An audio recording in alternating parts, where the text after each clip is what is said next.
Do you know where London's smallest police station is? Go on, see if you can guess. I only ask because I pass it on a regular basis, and very rarely do I see people giving it a second glance, or, for that matter, paying it any attention at all. Indeed, I would go so far as to lament that it gets totally ignored by the majority of passers-by, whose main objective is to scramble onto the backs of the nearby lions in order to get that compulsory selfie whilst being photobombed by Big Ben in the background. Oops, I think I may have revealed the location then.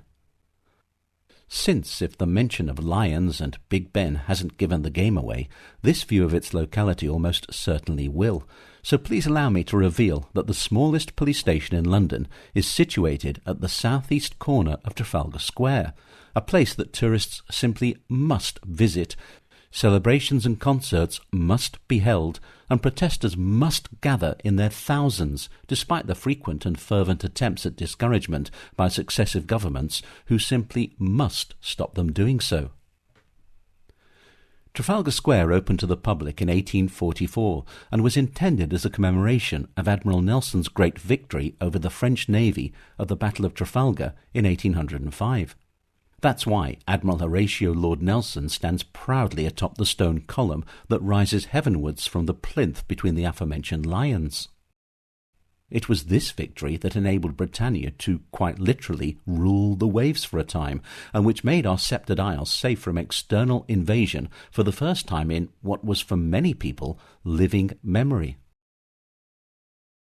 The fact that Nelson had been shot down by a French sniper's bullet at the very moment of his victory struck a chord with all free-born Englishmen, and Englishwomen as well, and it was decreed that henceforth this would be a nation in which free speech would be the inalienable right of every citizen, to be valued more than life itself.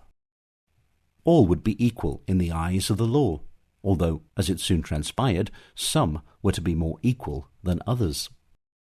For example, if the persons wishing to avail themselves of the right to free speech happened to be from the downtrodden underclasses, well, that wasn't quite what Nelson had made the ultimate sacrifice for.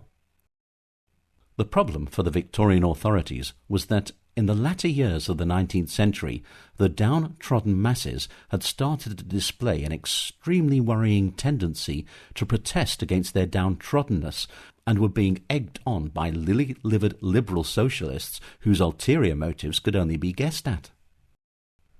The fact that Trafalgar Square had become the place where the have-nots were prone to gather to make their displeasure known to the have-it-alls had put those have-it-alls somewhat on edge, and Trafalgar Square protests tended to be put down as quickly as possible, sometimes with excessive and brutal force, by the perceived agents of the have-it-alls, the Metropolitan Police. Eyes on the ground, or in this case on the square, were a hugely important part of the onerous task of keeping the have-nots firmly in their place and in preventing them from attempting to acquire too much equality with the have-it-alls. To this end, various methods of surveillance were used to enable the authorities to keep abreast of what protesters were up to whenever they gathered in Trafalgar Square. These modes of monitoring the various goings-on in the square were deployed on into the 20th century as protests became more organised and the authorities grew more determined to keep them in check. A temporary police box had been erected in Trafalgar Square prior to the First World War. But with the commencement of the 1926 general strike, it was decided by the powers that were that the old police observation box should be renovated and made permanent in order that an even more watchful eye might be kept on the striking workers who were likely to protest in the square. However, this incurred so much public displeasure that it was discreetly shelved, although the desire for a permanent fixture from which the authorities might observe the goings-on in the square remained strong. The question was, what form was it to take? To the rescue came the then Secretary of the Office of Works, Sir Lionel Earl, who put forward various suggestions. Establishing a police post with a telephone in a window of nearby Canada House was one. Using a window of Admiralty Arch was another. A third idea was to place an observation post on the roof of the National Gallery. None of these suggestions was deemed suitable. It was then that Sir Lionel proposed that a police box could be inserted into the granite base of one of the square's ornamental lamps. It was, if you'll pardon the pun, a light bulb moment. The proposal was, so the powers that were declared in the clipped tones of their street cred lingo, an absolutely spiffing idea. Thus the lamppost plinth in Trafalgar Square's southeast corner was hollowed out, fitted with a set of narrow slits for windows, given a phone line that connected to nearby Cannon Row police station to enable an officer stationed within to call for reinforcements should and when the need for them arise, and in January 1928 what had up until then been nothing more than a simple and unobtrusive lampstand was pressed into the service of king and country as a primitive form of CCTV, and it soon acquired the distinction of being hailed as London's tiniest police station, although whether it was ever actually a police station per se is a moot point, as it is in fact nothing more than an observation post. Although the keys were handed over to the police in March 1928, sources differ as to when it actually became operational, but it was certainly in service by the 1930s, and, no doubt, from that point on, many a police constable who found himself saddled with the unenviable duty of standing in the hollowed-out stone tube, squinting through the narrow slits at a seething tide of protesting humanity that was surging towards him, had a few choice names for the ingenious Sir Lionel Earl, none of them good, and none of them repeatable here. Now, cards on the table here. I'm no expert on police procedure in the face of revolting rabbles, but if I was a solitary police officer sitting inside a barely concealed stone tube in the southeast corner of Trafalgar Square, and a revolting rabble was beginning to get a little restless, the last place I'd actually want to be would be inside a barely concealed stone tube in the southeast corner of the square, spying on said revolting rabble. Sitting and duck are two words that spring most readily to mind. Help is another.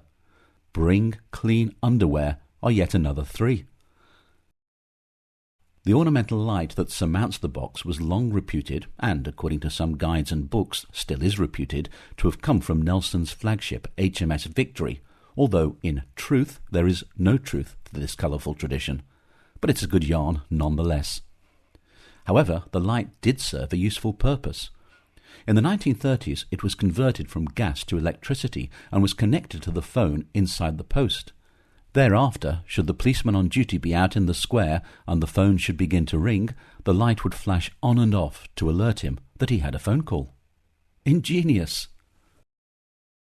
For the next 40 years, the box served its purpose admirably, but then in the 1970s, with the advent of radio communications, it was rendered obsolete, and with the police having handed the keys over to Westminster Council, its career as an observation box drew to a close, albeit the idea that it was London's smallest police station would thrive and grow with every year that passed.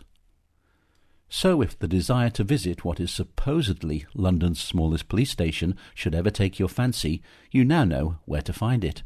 Albeit don't expect to see a pair of watchful eyes squinting out at you through the narrow slits in the granite. For, like an elderly admiral whose days of loyal service are long behind him, the box now squats unobtrusively in the square's southeast corner, reflecting on bygone glories, and in its dotage it is now little more than a convenient storage space. Oh, the indignity of it all!